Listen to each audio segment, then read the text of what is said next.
Isro Hag Sameach, en tous les cas pour les Israéliens. Pour les Français, j'espère bien qu'ils ne voient pas la halakha aujourd'hui, mais quand même on va leur souhaiter Hag Sameach. Ils sont en train de prier dans la salle à côté. Chers amis, Isro Hag en hébreu, ça veut dire quoi? Lendemain de fête. Lendemain de fête, c'est la traduction bien sûr, c'est le résultat. Mais si j'essaye de traduire mot à mot, Isro Hag, Assour, Bet Sohar, vous avez entendu parler du mot Bet Sohar? Prison attachée. Le mot Assour veut dire en hébreu attaché. C'est une journée qui est attachée à la fête, comme on le chante dans le Hallel qu'on a chanté hier.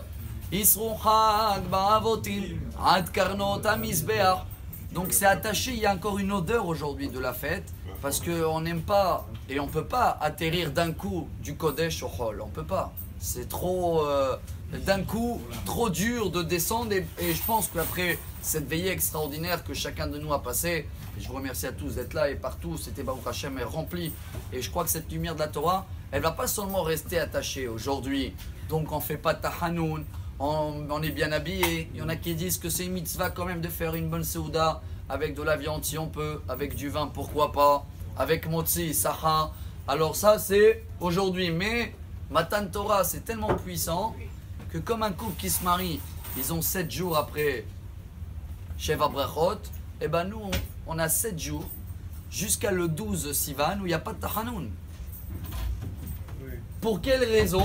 C'est vrai qu'à l'époque, si quelqu'un a raté et n'a pas pu venir à Jérusalem pour voir la présence divine, on a vu ensemble que minimum 3 fois par an, il fallait faire un effort, monter pour voir toutes les miracles qu'il y avait là-bas, parce que ça donnait de la force pour tenir toute l'année dans le hall.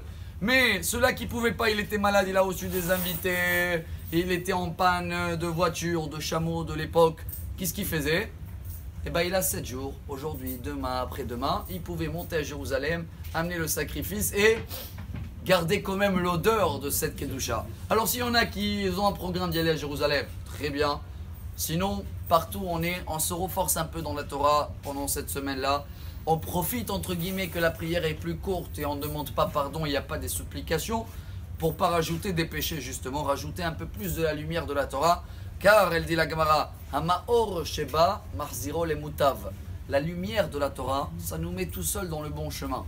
Et j'espère qu'on a compris, on va terminer avec ça, que la Torah, c'est pas que des devoirs, c'est pas que des péchés et des choses à faire ou à pas faire. C'est un mode de vie, ça change la vie, ça éclaire la vie et ça nous donne un guide et une foi comme quoi tout est pour le bien. Et dans ce cas-là, avec ce guide, avec cette lumière, très très vite, la lumière de Mashiach aussi éclairera sur nous tous. Isro Hag Sameach.